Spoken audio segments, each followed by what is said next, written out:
आपके परीक्षाओं के लिए बहुत ही महत्वपूर्ण है। देखिए अर्हीनियस का आयनिक सिद्धांत क्या है। तो दोस्तों अर्हीनियस के आयनिक सिद्धांत के अनुसार अम्ल यानी एसिड वे पदार्थ हैं जो जल में विलेय होकर H धनायन मुक्त करते हैं और क्षारक जल में विलेय होकर हाइड्रोक्साइड यानी OH निगेटिव आयन देते हैं। ब्रांस्टेड एवं लारी के सिद्धांत के अनुसार दोस्तों अम्ल प्रोटॉन दाता और क्षारक जो होते हैं वो प्रोटॉन ग्राही होते हैं। अम्ल का तुल्यांकी भार अम्ल के अणुभार और अम्ल की क्षारकता का अनुपात होता है और क्षारक का तुल्यांकी भार क्षारक का अणुभार और क्षारक की अम्लता के अनुपात के बराबर होता है। देखिए दोस्तों जिस यौगिक के रासायनिक संगठन में क्षारकीय और अम्लीय दोनों प्रकार के मूलक होते हैं उनको लवण यानी साल्ट कहा जाता है। नारंगी और नींबू में पाया जाने वाला अम्ल कौन सा? सिट्रिक अम्ल होता है दोस्तों। और नीले लिटमस पेपर को अम्ल जो है वो लाल कर देता है। इसके अलावा अम्ल मिथाइल ऑरेंज को लाल कर देते हैं जबकि क्षार मिथाइल ऑरेंज को पीला करता है। और ऐसे पदार्थ जिनसे अम्ल और क्षारक की पहचान होती है उनको सूचक कहा जाता है। दोस्तों सोना और चांदी के शुद्धिकरण में नाइट्रिक अम्ल का प्रयोग किया जाता है। जल एक उभयधर्मी विलायक होता है दोस्तों। देखिए पेट्रोलियम के शोधन में सल्फ्यूरिक अम्ल का प्रयोग किया जाता है, आपको जानना जरूरी है।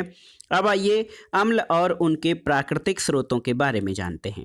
एसिटिक अम्ल फलों के रस, सुगंधित तेलों और सिरका में मिलता है।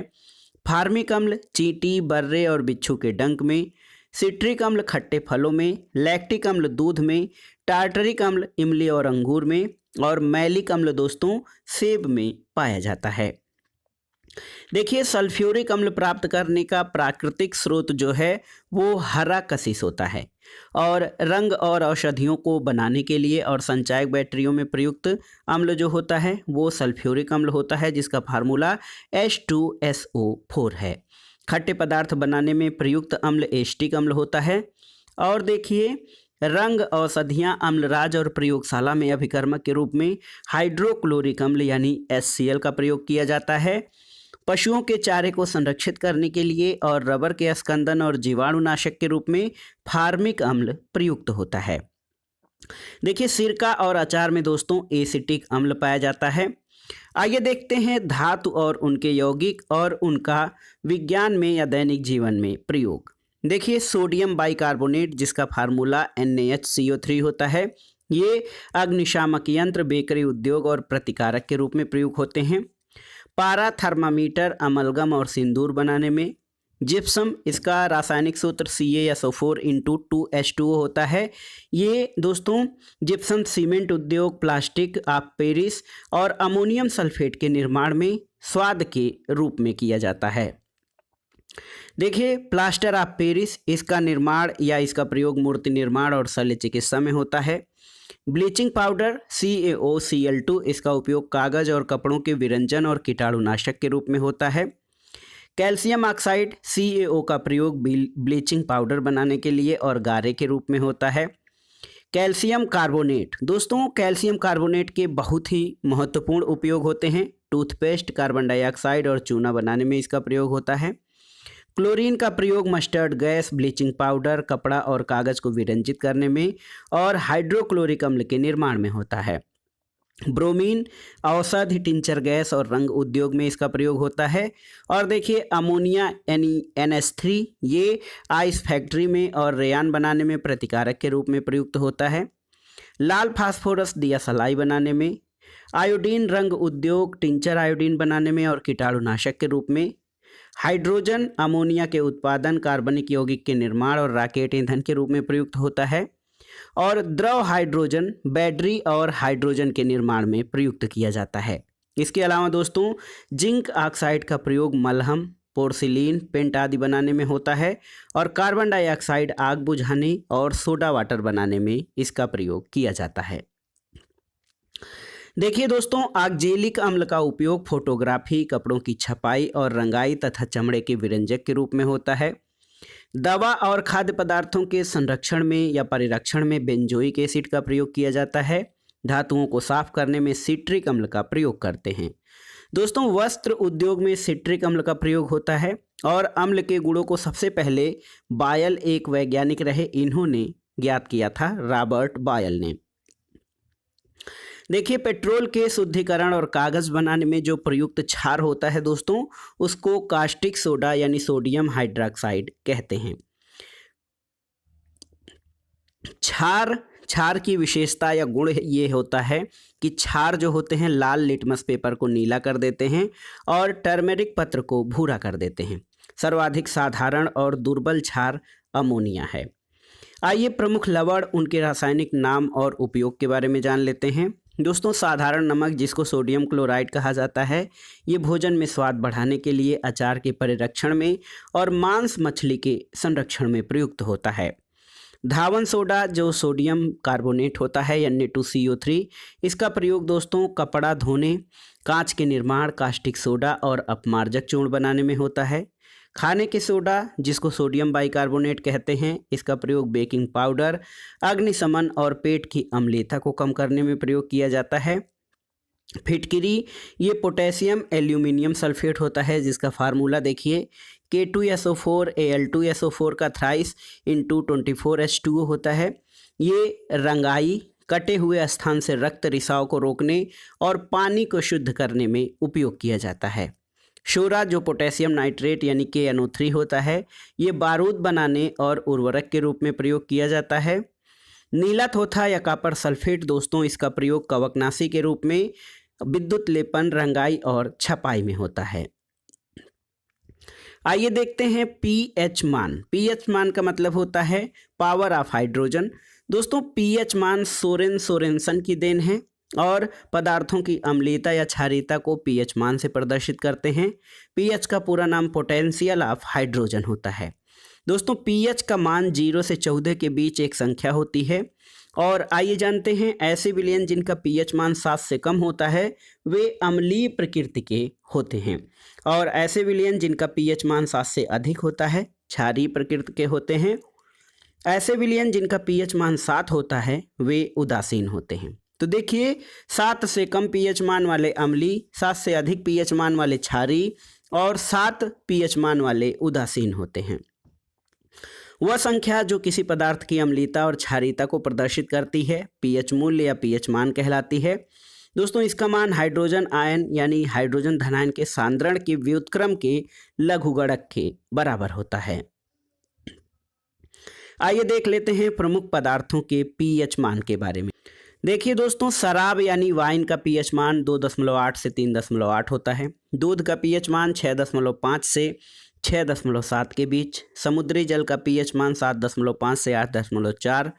मूत्र की प्रकृति जो है दोस्तों देखिए इसका पीएच मान 4.5 से 8 के बीच में होता है। सिर का अम्लीय होता है 2.5 से 3.5 इसका पीएच मान होता है। लार 6.5 से 7.5 के बीच होता है। नींबू रस, तो नींबू रस का पीएच मान 2.2 से 2.4। रक्त क्षारीय विलयन होता है, इसका पीएच मान 7 से अधिक यानी 7.4 होता है। बियर का पीएच मान 4 से 5 के बीच में होता है। टमाटर के रस का पीएच मान 4.1 से 4.6 और शुद्ध जल जो होता है उदासीन होता है, इसका पीएच मान 7 होता है। दोस्तों देखिए बहुत ही महत्वपूर्ण है रेडियोधर्मिता को जानना। देखिए दोस्तों रेडियो एक्टिविटी या रेडियोधर्मिता क्या है, तो फ्रांसीसी वैज्ञानिक हेनरी बेकुरल ने 1896 में रेडियोधर्मिता की खोज की थी और प्रकृति में वे परमाणु जिनके परमाणु में 83 से अधिक प्रोटॉन वाला नाभिक होता है वे अस्थिर होते हैं। यही अस्थिर नाभिक वाले परमाणु अधिक स्थिरता पाने के लिए स्वतः विघटित होते रहते हैं, इसको ही रेडियोधर्मिता कहा जाता है। दोस्तों स्वतः विघटन की प्रक्रिया में अल्फा, बीटा और गामा कीड़े उत्सर्जित करते हैं, इस घटना को रेडियोधर्मिता कहते हैं। प्रमुख रेडियोधर्मी तत्वों में यूरेनियम, थोरियम और रेडियम आदि हैं। देखिए अल्फा कीड़े दोस्तों धनावेशित हीलियम न्यूक्लियाई यानी 2He4, बीटा कीड़े ऋणावेशित और इलेक्ट्रॉन और गामा कीड़े आवेशहीन फोटान होते हैं। तो याद रखिएगा अल्फा कीड़े धनावेशित हीलियम न्यूक्लियाई होते हैं, बीटा कीड़े ऋणावेशित इलेक्ट्रॉन होते हैं और गामा कीड़े आवेशहीन फोटान होते हैं। नाभिक से अल्फा या बीटा कण निकल जाने पर एक नवीन तत्व बन जाता है। दोस्तों गामा किरणें उत्सर्जित होने से कोई नवीन तत्व नहीं बनता है। हाइड्रोजन बम जो है एडवर्ड टेलर ने विकसित किया था और यूरोप में बारूद यानी गन पाउडर का आविष्कार रोजर बेकन ने किया था। परमाणु ऊर्जा के उत्पादन में प्रयोग किया जाने वाला प्रमुख आइसोटोप यूरेनियम 235 है। और देखिए केरल तट पर पाया जाने वाला मोनाजाइट बालू, इसमें थोरियम खनिज पाया जाता है। क्यूरी बिंदु तापमान पर धातु का चुंबकीय गुण समाप्त हो जाता है, तो याद रखिएगा क्यूरी बिंदु तापमान। कार्बन 14 का प्रयोग पुरातत्वीय महत्व की अति प्राचीन वस्तुओं के तिथि निर्धारण में किया जाता है, जिसको कि कार्बन डेटिंग कहा जाता है। दोस्तों प्लूटोनियम 94 कृत्रिम रेडियो एक्टिव तत्व है और कार्बन 14 रेडियो एक्टिव होता है। ये बीटा कण उत्सर्जित करके अस्थायी नवीन तत्व नाइट्रोजन 14 बनाता है और ये एक रेडियो एक्टिव परमाणु है कार्बन 14। देखिए पोलोनियम और रेडियम जैसे महत्वपूर्ण रेडियो एक्टिव तत्वों की खोज क्यूरी दंपत्ति मैरी क्यूरी और पियरे क्यूरी ने की थी। और अल्फा कण शरीर की संवेदनशील जैव कोशिकाओं को नष्ट करती है। बीटा कण फोटोग्राफिक प्लेट को काला कर देते हैं और प्रतिदीप्तशील पदार्थों से टकराने पर बीटा कण जो हैं वो चमक उत्पन्न करते हैं। गामा किरणों की खोज पाल बिलार्ड ने की थी और पाल बिलार्ड द्वारा खोजी गई किरण को गामा किरणें का नाम रदरफोर्ड ने दिया था। दोस्तों आइए देखते हैं प्रमुख रेडियो एक्टिव समस्थानिक और उनके प्रयोग। आयोडीन 131, देखिए इसका प्रयोग दोस्तों थायराइड ग्रंथि का विकार ज्ञात करने में और ब्रेन ट्यूमर के उपचार में किया जाता है। सोडियम 24 परिसंचरण तंत्र और रक्त के थक्के का पता लगाने के लिए प्रयोग किया जाता है। फास्फोरस 32 का प्रयोग दोस्तों रुधिर की खराबी से उत्पन्न रोगों, ल्यूकीमिया के उपचार और कैंसर युक्त स्थान को ज्ञात करने में होता है। देखिए कोबाल्ट 60 और ऑरम 198 का प्रयोग ये कैंसर के इलाज में होता है। और आयरन 59 का प्रयोग अरक्तता के रोग और रक्ताधान के अध्ययन में किया जाता है। कार्बन 14 का प्रयोग दोस्तों प्राचीन वस्तुओं और जीवों के अवशेषों का काल निर्धारण करने में किया जाता है। और यूरेनियम 238 ये पृथ्वी और पुरानी चट्टानों के काल निर्धारण में इसका प्रयोग किया जाता है। रेडियो एक्टिविटी से संबंधित एक महत्वपूर्ण टर्म है दोस्तों अर्ध आयु यानी हाफ लाइफ पीरियड। तो क्या है ये? यूरेनियम 90 यूरेनियम 238 की अर्ध आयु 4.5 गुणे 10 पे 9 वर्ष या 4.5 बिलियन वर्ष है। दोस्तों पुराने अवशेषों की आयु रेडियोधर्मी पदार्थों की अर्ध आयु के आधार पर ज्ञात की जाती है। रेडियोधर्मिता मापन की इकाई क्यूरी और बेकुरल होती है। एक क्यूरी ये 3.7 गुणे 10 पे 10 विघटन प्रति सेकंड होता है और एक बेकुरल 1 विघटन प्रति सेकंड को दर्शाता है। दोस्तों एक रदरफोर्ड 10⁶ विघटन प्रति सेकंड या 1 मेगा बेकुरल के बराबर होता है। बेकुरल मात्रक को BQ चिन्ह से प्रदर्शित करते हैं। और दोस्तों हिरोशिमा और नागासाकी पर गिराए गए परमाणु बम जो कि द्वितीय विश्व युद्ध में ये क्रमशः यूरेनियम 235 और प्लूटोनियम 239 से बने हुए थे। और देखिए नाभिकीय श्रृंखला अभिक्रिया को नियंत्रित करने के लिए कैडमियम और बोरान की छड़ों का प्रयोग किया जाता है इसके द्वारा। और ये अतिरिक्त जो न्यूट्रॉन होते हैं उनको अवशोषित करके नाभिकीय श्रृंखला अभिक्रिया को संचालित करते हैं। दोस्तों नाभिकीय रिएक्टर में मंदक के रूप में भारी जल यानी ड्यूटेरियम ऑक्साइड D2O, ग्रेफाइट और बेरिलियम ऑक्साइड का प्रयोग किया जाता है। सूर्य से जो हमें प्रकाश और ऊर्जा मिलती है ये नाभिकीय संलयन से प्राप्त होता है और हाइड्रोजन बम नाभिकीय संलयन के सिद्धांत पर आधारित है। मेटल और नॉन मेटल के बारे में जानते हैं। दोस्तों धात्विक ऑक्साइड की प्रकृति क्षारीय होती है। भूपर्पटी पर सर्वाधिक मात्रा में पाई जाने वाली धातु एल्यूमिनियम है। घनत्व के आधार पर सबसे भारी धातु आशियम होती है, आस्मियम। और पारा एकमात्र ऐसी धातु है जो द्रव अवस्था में पाई जाती है। एल्यूमिनियम धातु बहुत अधिक सक्रिय होती है, क्रियाशील होती है, इसलिए ये मुक्त अवस्था में नहीं पाई जाती है और औद्योगिक रूप से एल्यूमिनियम बॉक्साइट से प्राप्त किया जाता है। मैग्नीशियम दोस्तों इसमें एल्यूमिनियम के साथ मैग्नीशियम प्रयुक्त होता है। और वाई मिश्र धातु में प्रायः एल्यूमिनियम के साथ तांबा, निकिल और मैग्नीशियम प्रयुक्त होता है। वायु मिश्र धातु और मैग्नीशियम का प्रयोग वायुयान बनाने में किया जाता है क्योंकि ये हल्के और मजबूत होते हैं। एल्यूमिनियम ब्रांज जिससे सिक्के और बर्तन आदि बनाए जाते हैं, इसमें एल्यूमिनियम तांबा के साथ प्रयुक्त होता है। और दोस्तों आपकी जानकारी के लिए बता दें कि मानव द्वारा सबसे पहले प्रयोग की जाने वाली धातु तांबा यानी कॉपर है। तांबा और चांदी मुक्त और संयुक्त दोनों अवस्थाओं में पाया जाता है और चांदी के पश्चात विद्युत की सबसे अधिक सुचालक धातु तांबा है। तांबे को उबालने पर उससे निकलने वाली वाष्प का रंग हरा होता है। आइए प्रमुख धातु, उनके अयस्क और उनके सूत्रों को देख लेते हैं। दोस्तों एल्यूमिनियम जो है इसका अयस्क बॉक्साइट, डायस्पोर और क्रायोलाइट हैं। Bauxite Al2O3 × 2H2O, diaspore Al2O3 × H2O और क्रायोलाइट Na3AlF6 होता है। लोहा मैग्नेटाइट यानी Fe3O4, हेमेटाइट Fe2O3 × 2H2O और सीडेराइट यानी FeCO3 से प्राप्त होता है। कॉपर धातु की प्राप्ति दोस्तों कैल्कोसाइट और क्यूप्राइट तथा कैल्कोपायराइट नामक अयस्कों से होती है। और सीसा देखिए, सीसा यानी ये गैलेना PbS से प्राप्त होता है। सिल्वर का अयस्क अर्जेंटाइट है, Ag2S इसका फार्मूला है। मरकरी सिनेबार से प्राप्त होता है, ये मर्क्यूरिक सल्फाइड नामक अयस्क से इसकी प्राप्ति होती है। दोस्तों क्रोमियम की प्राप्ति क्रोमाइट से होती है और सोना कैल्वेराइट अयस्क से मिलता है। टिन कैसिटेराइट यानी SnO2 से प्राप्त होता है। दोस्तों सर्वाधिक शुद्ध 72% लौह अयस्क जो है ये मैग्नेटाइट होता है। इस्पात में कार्बन की मात्रा 0.25% से 2% तक होती है और जंगरोधी इस्पात में 18% क्रोमियम होता है ताकि उसको स्टेनलेस बनाया जाए। देखिए लोहे के पाइपों को संक्षरण से बचाने के लिए उसके ऊपर जस्ते की परत चढ़ाई जाती है जिसको गैल्वेनाइजेशन या गैल्वेनीकरण कहते हैं, जिसको GI यानी गैल्वेनाइज्ड आयरन कहा जाता है। दोस्तों वायुमंडल में किसी लोहे की वस्तु को खुला छोड़ देने पर वस्तु पर एक भूरे पाउडर आयरन ऑक्साइड की परत से ढक जाती है जिसको जंग कहा जाता है। और जंग लगना जो है एक रासायनिक प्रक्रिया है जिससे लोहे का भार बढ़ जाता है। उष्मा एवं विद्युत का सबसे कम सुचालक शीशा है और सिल्वर ब्रोमाइड का प्रयोग फोटोग्राफी और फिल्मों में किया जाता है। सिल्वर अमलगम चांदी को पारे में घोलकर बनाया जाता है। अर्जेंटाइन चांदी का अयस्क है और जिंक ऑक्साइड को जस्ते का फूल यानी यशद पुष्प या फिलास्फर ऊल भी कहा जाता है। सिनेबार पारे का अयस्क है। सर्वाधिक आघातवर्ध धातु सोना होती है और प्लास्टिक टेप रिकॉर्डर के टेपों पर लेपित किया गया पदार्थ आयरन ऑक्साइड होता है। दोस्तों सोना, तांबा, एल्यूमिनियम और लोहा में से मनुष्य सर्वाधिक उपयोग लोहे का करता है।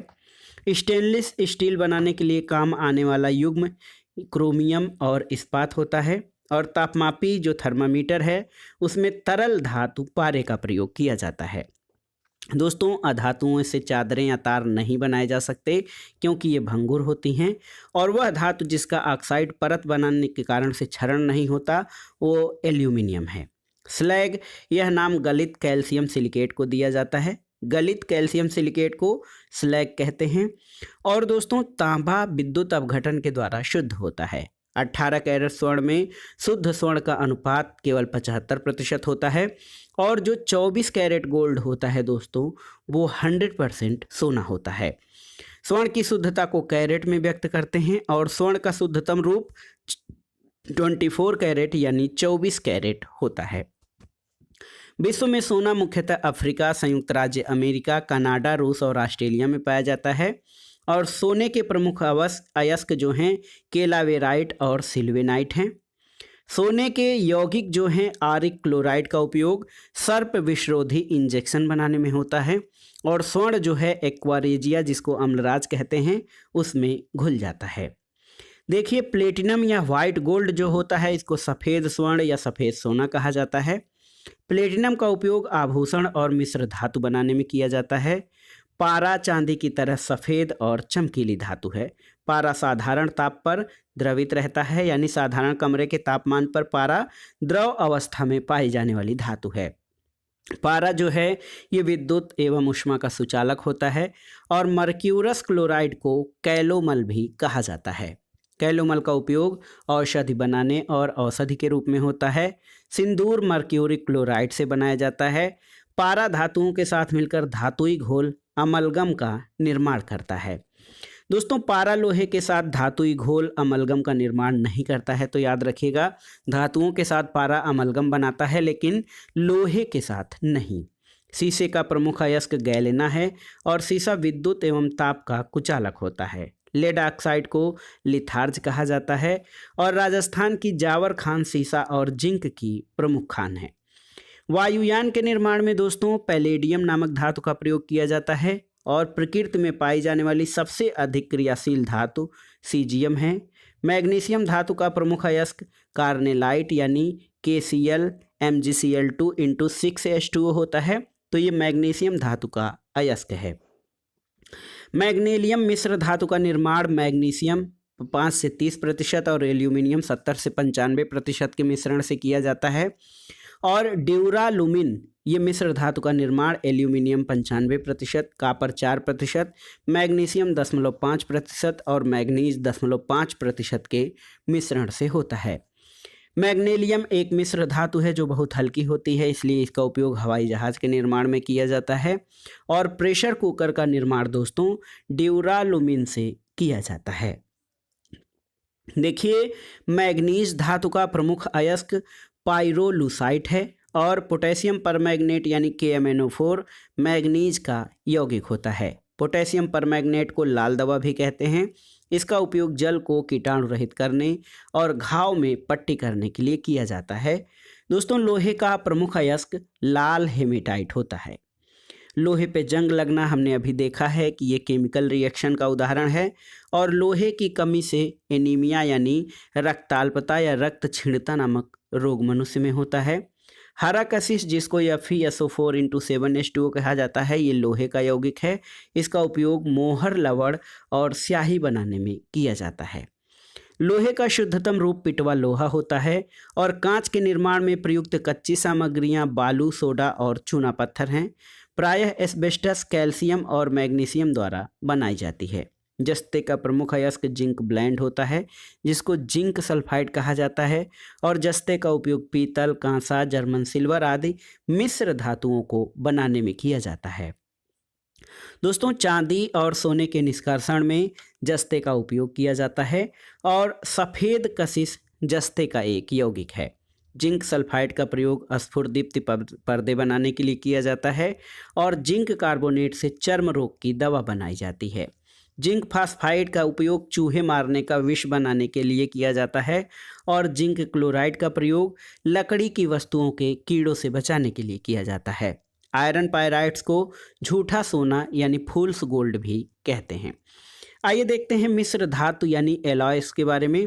दोस्तों, धातुओं और अधातुओं के सरल मिश्रण और ठोस विलयनों को जिनमें धात्विक गुण पाए जाते हैं उनको मिश्र धातु कहते हैं। प्रायः मिश्र धातुओं के भौतिक गुण उनके शुद्ध घटक धातुओं के गुणों से भिन्न होते हैं। पारे की मिश्र धातु को अमलगम कहते हैं और मिश्र धातुओं की कठोरता घटक धातुओं से अधिक होती है। ऐसी मिश्र धातुएं जिनमें एक अवयव आयरन होता है। फेरस मिश्र धातुएं या स्टेनलेस स्टील जिसमें आयरन, कार्बन और क्रोमियम होता है। फेरोक्रोम में आयरन और क्रोमियम होता है, इनको इनवार कहते हैं। दोस्तों, सोल्डर जो है वेल्डिंग में प्रयुक्त सीसा और टिन की मिश्र धातु होती है और पीतल यानी तांबा और जस्ता के मिश्रण से बनने वाली प्रमुख मिश्र धातु है। पीतल तांबा और जस्ता के मिश्रण से बनती है। कांसा तांबा और टिन की एक मिश्र धातु है और जर्मन सिल्वर तांबा, जस्ता और निकिल के मिश्रण से बनने वाली मिश्र धातु है। एक प्रश्न पूछा जाता है कि किस धातु में जो है जर्मन सिल्वर में क्या नहीं होता है, तो इसमें सिल्वर नहीं होता है क्योंकि इसमें तांबा, जस्ता और निकिल होता है। आइए देखते हैं प्रमुख मिश्र धातु, उनके घटक और उपयोग। पीतल, इसमें कापर 70% और जिंक 30% होता है।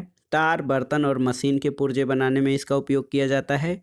कांसा में 88% कापर और 12% टिन होता है मूर्तियां और बर्तन बनाने में। डच मेटल में कापर 80% और जिंक 20% होता है। मशीन के पुर्जे बनाने में डच मेटल का प्रयोग किया जाता है। जर्मन सिल्वर में कापर 50%, जिंक 35% और निकिल 15% होता है। बर्तन और मूर्तियों के निर्माण में जर्मन सिल्वर का प्रयोग होता है। कृत्रिम सोना या रोल्ड गोल्ड जो होता है इसमें 90% कॉपर और 10% एल्यूमिनियम होता है। ये आभूषण और मूर्तियों के निर्माण में इनका प्रयोग होता है। गन मेटल 88% कॉपर और 2% जिंक तथा 10% टिन होता है। बंदूकों के पुर्जों का निर्माण गन मेटल से किया जाता है। और मैग्नीशियम जो है ये वायुयान बनाने में प्रयुक्त होता है दोस्तों।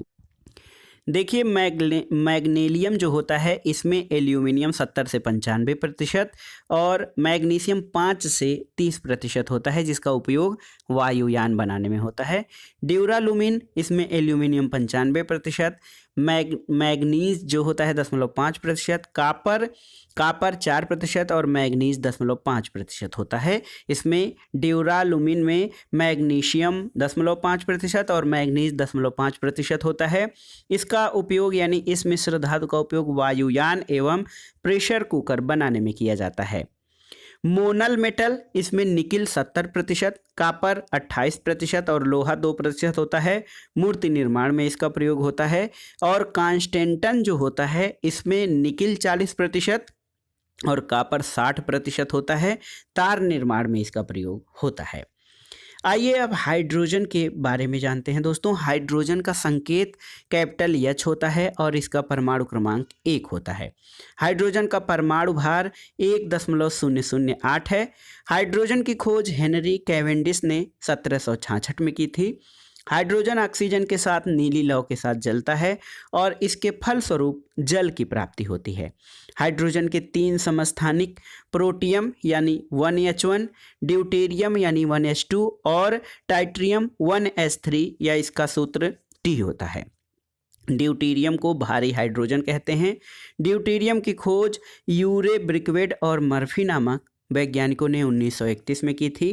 भारी जल यानी ड्यूटेरियम ऑक्साइड का जो है ड्यूटेरियम का ऑक्साइड होता है और साधारण जल के 5000 भाग में 1 भाग भारी जल होता है। भारी जल का उपयोग नाभिकीय विखंडन में न्यूट्रॉन मंदक के रूप में किया जाता है और आणविक ऊर्जा उत्पादन में भारी जल का उपयोग रिएक्टरों में अभिक्रिया को नियंत्रित करने के लिए किया जाता है।